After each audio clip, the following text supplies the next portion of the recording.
uma paciência com os irmãos da igreja de Corinto. Era uma igreja complicadinha, mas uma igreja que ele amou muito, uma igreja que ele tinha uma consideração muito grande. E segundo a própria palavra diz, que só se exorta ou só se corrige aquele quem se ama, E o apóstolo Paulo amava muito essa igreja de Corinto. Por isso da correção, por isso de muitas vezes ele ter tido uma atitude mais forte com aqueles irmãos. E no final dessa carta, o que a gente vê é que depois de toda a exortação, tanto na primeira carta como na segunda, ele coloca as coisas de uma forma muito carinhosa para esses irmãos. Ele coloca aos irmãos que estivessem sendo corretos em tudo aquilo que fizesse. Que houvesse uma comunhão íntima entre os irmãos muito forte, que fosse um ponto marcante daquela comunidade, daquela igreja. Que as pessoas pudessem ver naqueles gestos, naquelas atitudes, a presença de Jesus. Se seguimos a Jesus, devemos marcar nossa caminhada realmente com atos e atitudes que sejam concernentes ou sejam de acordo com aquilo que Jesus aprova. E ele pede para que eles estejam se cumprimentando e diz que o desejo dele é que a graça estivesse sempre presente e o Espírito Santo se movendo no meio do povo. Se fôssemos usar uma palavra para resumir essa parte final da carta do apóstolo Paulo à igreja de Corinto, seria união, seria unidade, que era o desejo do apóstolo Paulo. E nós estamos no mês de aniversário da nossa igreja, nós estamos numa noite em que vamos participar da mesa do Senhor. Talvez seja esse desejo também que deveríamos ter, ou devemos ter, no nosso coração para com relação à nossa igreja. Unidade, união, possamos ser unidos no propósito de servir ao Senhor. Isso tem a ver com uma ideia ou com uma análise que se faça de igrejas. Quando a gente faz uma comparação, quando a gente faz fôssemos buscar uma característica de uma igreja forte, muitas vezes a gente vai pensar numa igreja que tem uma palavra forte, em que a palavra seja muito bem aplicada, seja muito bem proclamada. Talvez isso seja para muitos a ideia de uma igreja forte. Não necessariamente uma igreja com palavra forte seja também uma igreja forte. Outros podem fazer alusão a uma igreja com poder espiritual. E tem muita gente que invoca para si que na sua igreja há a presença do Espírito Santo, que o Espírito Santo fala a essa igreja. Eu já tive a tristeza de sabor de conceder cartas de transferência para irmãos que falavam: eu vou para uma igreja porque lá tem o Espírito Santo, como se na nossa não estivesse. E é assim que as pessoas pensam que vão para uma igreja onde há um enfoque espiritual muito forte, achando que isso é uma característica de igreja forte. Nem sempre. Não necessariamente. Outros podem achar que uma igreja bem estruturada, bem organizada, com ministérios, com tantas outras ações e trabalhos diversificados, seja a marca de uma igreja forte.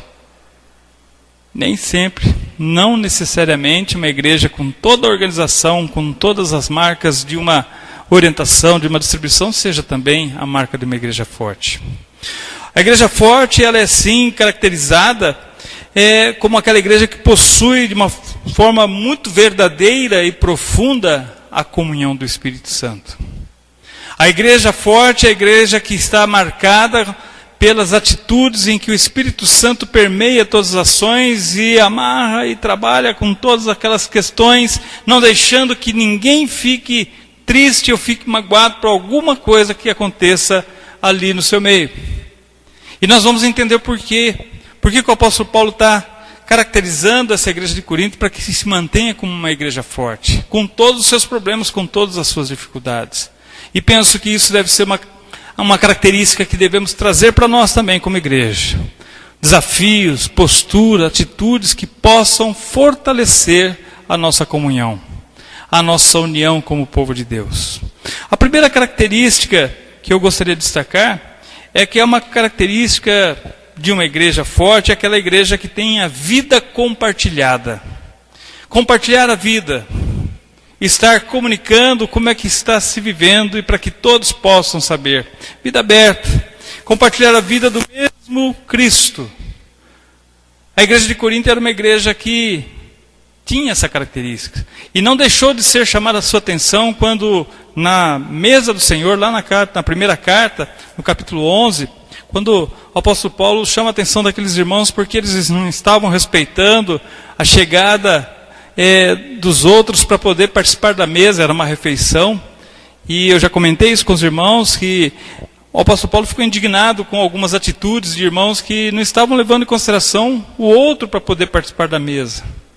Para eles era uma coisa normal se aproximar da mesa, comer e não se preocupavam se já tinha comido todo mundo, se faltava alguém para chegar. Era uma igreja que não tinha uma boa organização, mas que não se impressionava ou não se preocupava com o outro irmão.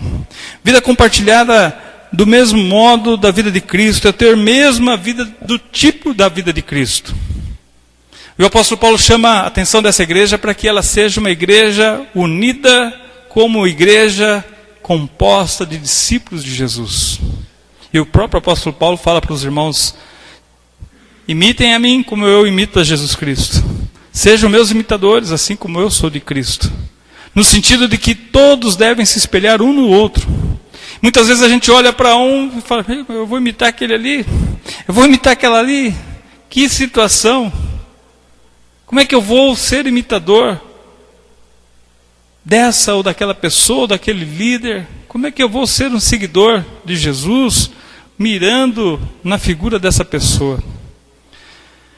A gente só vai melhorar, a gente só vai ter atitudes corretas quando a gente ajudar um ou outro a posicionar-se de acordo com o discípulo de Jesus Cristo. As pessoas têm que olhar uma para as outras, nós temos que, dentro de uma família como a nossa, olhar um para o outro e falar assim: eu quero ser seguidor de Jesus Cristo como fulano, como a fulana. E assim por diante, um compartilhar com o outro a mesma vida em Cristo. Ter o mesmo tipo de vida. E não dá muitas vezes para nós pensarmos em viver uma vida cristã seguindo, imitando alguém que está nas trevas. Porque a Bíblia diz que nós somos luz. E a luz segue a luz. A luz se identifica com a luz. Essa semana eu vi uma pessoa falando que o filho já estava em ritmo ou no agito do carnaval. Uma criança, uma coisa simples, criança com uma máscara apenas dessa de carnaval, bem simples, de escola, onde as crianças recebem isso, talvez sem maldade nenhuma. Mas a mãe postou aquilo como a criança estando em ritmo já do carnaval, das festas do carnaval. Essa pessoa passou há um ano atrás aproximadamente por uma enfermidade muito, muito difícil. Esteve enfrentando uma luta muito complicada. E muitos oraram, e aí houve, depois do seu momento de cura, do seu momento de restabelecimento, momentos de testemunho, momentos de coisas em que ela pôde se alegrar com aqueles que oraram por ela. E eu fiquei imaginando, uma pessoa que experimentou tão de perto a ação de Jesus, o brilho, a luz de Cristo na sua vida, agora deixando se envolver, deixando que seu filho se envolva com as coisas das trevas. E não adianta você querer justificar que não tem maldade, que não tem nada demais. Carnaval é a festa da carne. O carnaval é do inimigo, é do diabo. E nós não podemos nos misturar com isso. Não dá para misturar. Não dá para aceitar isso dentro da nossa casa. Não dá para aceitar isso dentro da nossa família. Misturar treva com luz não dá certo. Como é que Deus pode abençoar uma vida? Como é que nós podemos ter o entendimento que Deus agiu na nossa vida se nós estamos ainda seguindo as trevas? Compartilhar vida de luz, a vida de Jesus. Eu vi até uma postagem essa semana também interessante que um pastor colocou. Se você vai pular o carnaval nesses dias, não esqueça de levar a máscara que você usa na igreja. Muitas pessoas nessas horas estão em lugares que estão mais perto das trevas do que da luz. Mas eu não estou pulando carnaval, eu estou apenas na praia, mas está ali a música tocando, está ali um povo bebendo, está ali um povo exibindo coisas erradas, exibindo o corpo, está ali as coisas erradas das trevas por perto. Você pode não estar lá no meio, você pode não estar pulando, mas está muito próximo das trevas. Melhor seria estar num retiro, e por isso eu falo para os pais, incentive seus filhos aí para os retiros espirituais, para os acampamentos de carnaval. É muito bom, é um momento de comunhão, é um momento em que eles estão isolados dessa bagunça, dessa folia. Tem algumas igrejas que fazem até momento de evangelização nesses lugares. Eu questiono um pouco. Não critico, se tem coragem para isso, saibam que vão para a guerra. Tem igrejas que fazem até acampamento antes para fortalecer espiritualmente, para ir lá no meio da bagunça. E vão lá para evangelizar. Não discuto os métodos, não discuto essas coisas, mas eu penso que é muito mais perigoso você estar lá perto do inimigo. Você vai ter outras oportunidades e outros mecanismos e outras estratégias para evangelização. Só que eu fico pensando, compartilhar a vida de Cristo, compartilhar a unidade, a igreja que não se prepara para isso, a igreja que não está preocupada com isso, e a igreja somos nós, e quando nós deixamos com que as trevas entrem dentro das nossas casas, apagando, ofuscando o brilho de Jesus, é preocupante. Nós precisamos ser atentos a isso, estarmos atentos a isso. Os carnais não têm luz. Nós temos luz. Nós somos a luz do mundo. Precisamos pensar nisso. Uma segunda característica da igreja unida é que ela tem a mesma comunhão de Cristo com seus discípulos. E a gente precisa pensar um pouquinho como era a vida de Jesus com seus discípulos. A gente vai celebrar a ceia em que foi a última dela com Jesus, foi juntamente com seus discípulos. Pessoas queridas para ele, pessoas especiais do seu vínculo de amizade, do seu círculo de amigos que estavam todos os dias juntos. E aí, ter essa mesma comunhão que Cristo tinha com eles, não significa que estavam morando juntos, não significa que estavam todo o tempo juntos, mas eram pessoas que tinham uma comunhão, uma amizade muito forte. E isso é uma característica que nós precisamos ter. Olha, duas características que nós vemos na questão da comunhão de Cristo com os discípulos. Primeiro, eles tinham um compromisso mútuo e aliança. Compromisso mútuo pela causa. O objetivo deles era único. Não dá para ter objetivos diferentes quando a gente quer caminhar junto com uma missão em conjunto. E os discípulos de Jesus tinham uma missão. Primeiro Jesus com a sua missão, aí ele escolheu companheiros para essa missão. E aí ele focou nessa missão. O que nós vamos fazer é isso. Muitas vezes dentro da própria igreja nós temos missão, nós temos um rumo para seguir, mas cada um quer fazer do seu jeito. Cada um quer seguir para um lado. Cada um quer fazer de forma diferente. Não se respeita aquilo que foi combinado. Não se respeita a ideia do conjunto. E a gente quer que dê certo? Não vai dar certo. Nós precisamos ter o mesmo pensamento. Compromisso e aliança. Estamos fechados nisso. É dessa forma que vai ser. Me ajude a corrigir se eu sair do lugar. Eu vou te ajudar também quando você estiver fora do foco, fora da aliança. Ajudar. Não criticar, não desmanchar, não atrapalhar, ajudar, aliança, compromisso. Nós queremos o que como igreja? Eu tenho falado muito sobre isso com os irmãos. E nós temos que focar o nosso objetivo juntos. Não dá para cada um fazer o que quer. Senão a gente perde a característica, perde o foco. Jesus, com toda a sua estratégia, com toda a sua forma de trabalhar essa unidade, teve dificuldade de manter os discípulos unidos. Nós precisamos do esforço maior possível para chegar num consenso. Uma outra característica da comunhão de Cristo com seus discípulos é que ela é muito mais do que ficar juntos, do que morar juntos. É você saber aonde o outro está, do que o outro gosta, o que o outro pode fazer de melhor, para você lançar a mão, para você poder utilizar, para você poder canalizar com eficiência o que precisa ser feito.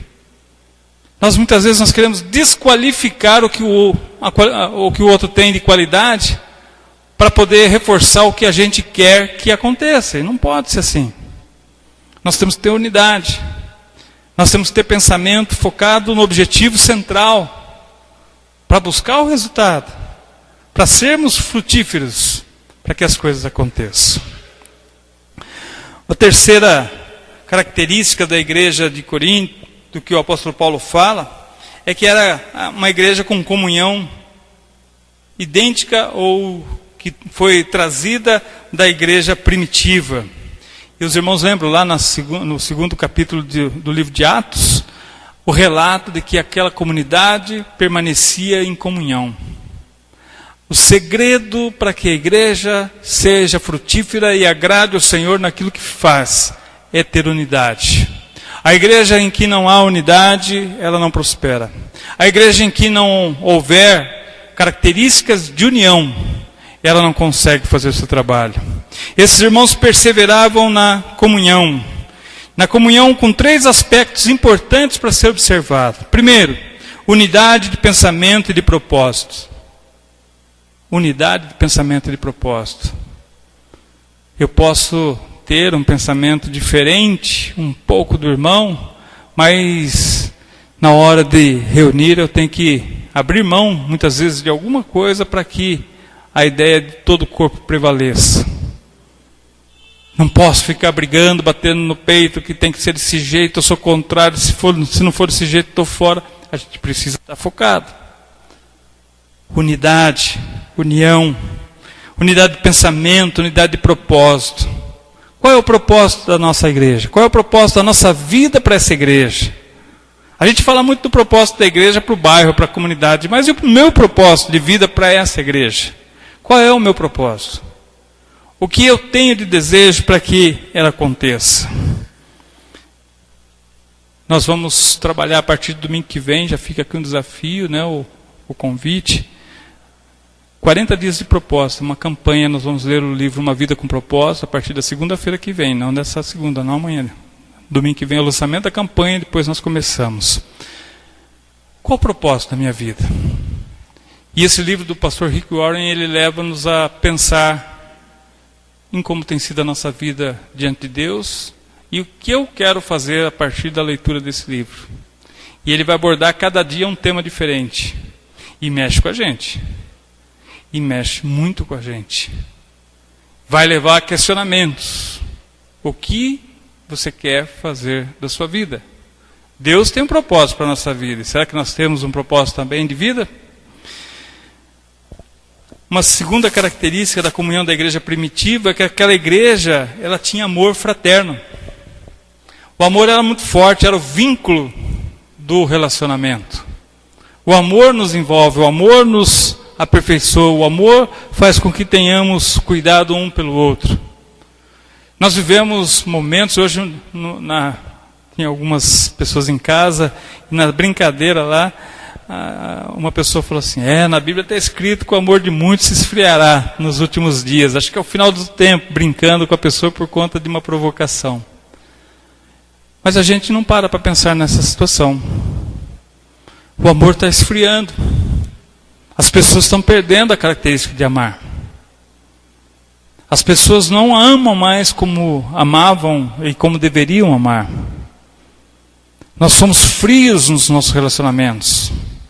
Nós somos egoístas, nós somos exclusivistas, nós somos, julgamos com um critério de crítica, de tirar mesmo a característica um do outro. Isso em todos os segmentos. É uma competição constante. Na família, competição de um para com o outro. O pai gosta mais dessa, a mãe gosta mais daquele, o irmão lá não gosta do outro, o outro não gosta da mãe. Competição. Aquele amor verdadeiro de pai para filho, filho para pai, entre irmãos, entre os cônjuges, Está esfriando. Relacionamentos frios. Eu estava assistindo hoje um programa na televisão sobre família, e o pastor estava falando sobre isso. Ele falou que está impressionado com o número de famílias destruídas por conta da falta de amor. Falta de amor. No serviço, cada um por si. Se puder derrubar o outro, derruba. É um tal de olhar para ver se ninguém vai me derrubar aqui, vou me mantendo. Mas se eu puder, derruba o outro. Está assim. As pessoas estão competindo. Não tem amor mais no relacionamento de um colega de trabalho, da expectativa do que o outro está sofrendo. Se ele faltou no serviço, com certeza está faltando para a vida boa. Você não sabe se ele está com problema de saúde, se teve algum problema com a família, se teve alguma perda, né? Falta de sentimento. A gente já julga, já critica. Na igreja está acontecendo isso também. O amor está esfriando. A gente vai selecionando, se eu sou da turma desse, se eu sou da turma do outro. Se eu sou da turma que está próxima do pastor, se eu estou da turma que está próxima contra o pastor. Nós precisamos estar mais unidos como povo de Deus. Deus não pode abençoar nossas vidas se nós estivermos secos de amor. Nós precisamos amar. Nós precisamos ter esse sentimento de uma forma muito forte, marcante, como era a comunhão da igreja primitiva. Amós capítulo 3, verso 3, diz que como poderão dois caminharem juntos se não têm o mesmo propósito? Na tradução da linguagem de hoje diz, como poderão dois viajar se não combinarem antes? E a caminhada da igreja, a caminhada da fé é uma viagem. Hoje nós estamos aqui, daqui a pouco não estamos mais. Como é que estamos viajando? Como é que estamos caminhando juntos? Sem propósito. Muitas vezes parecemos pessoas desconhecidas umas das outras, porque cada um quer caminhar para um lado. Nós precisamos fortalecer o nosso vínculo, fortalecer a nossa caminhada. A igreja de Corinto foi desafiada a uma proposta de vida diferente. E o apóstolo Paulo fala para eles: procurem ser corretos em tudo. Escutem bem o que eu estou dizendo. Tenham todos o mesmo modo de pensar e vivam em paz. E o Deus de amor e de paz estará com vocês. Para que Deus esteja na nossa vida, para que Deus possa estar conosco, nós precisamos estar em paz. Se tem alguma coisa atrapalhando essa paz, Deus não pode abençoar. E não dá para nós nos sentarmos na mesa da comunhão sem paz. O apóstolo Paulo, para essa mesma igreja de Corinto, ele falou: se vocês sentam nessa mesa, se vocês participam na mesa sem discernir o que está certo e o que está errado, vocês estão julgando e são réus de vocês mesmos. Como é que estamos diante de uma caminhada que deve ser de união na igreja? Para que eles sejam um, assim como nós somos um. Disse Jesus ao Pai quando orou a oração sacerdotal, lá no Evangelho de João, capítulo 17. A unidade, ela precisa acontecer. A unidade precisa fazer parte da nossa vida. A unidade, ela precisa estar presente nos nossos vínculos. Nós precisamos unir as nossas forças, no sentido de que as nossas vidas sejam abençoadas, a nossa família seja abençoada, a nossa igreja seja abençoada. E nesse primeiro domingo do mês de março, quando abrimos as comemorações do aniversário da nossa igreja, gostaria que nós pensássemos na união, na unidade de todos nós aqui como povo de Deus nessa comunidade.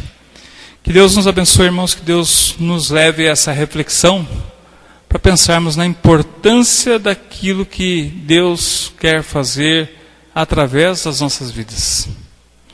Tem uma canção que eu gosto que diz: vem Senhor, estão todos reunidos aqui, né?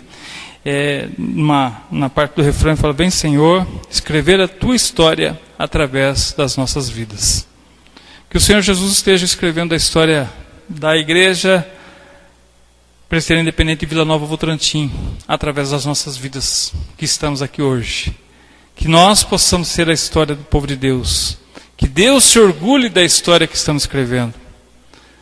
Já pensou se Deus tiver que ficar corrigindo toda hora que a gente errar, que a gente fugir dessa união, dessa unidade, porque está em desacordo com o seu propósito, o seu plano para essa igreja? Que Deus escreva uma história muito bonita, e naquilo que nós estamos dificultando a escrita dessa história, possamos ter uma possibilidade de pensamento, pedindo ao Senhor que nos melhore, que nos ajude, para que, através das nossas vidas, uma linda história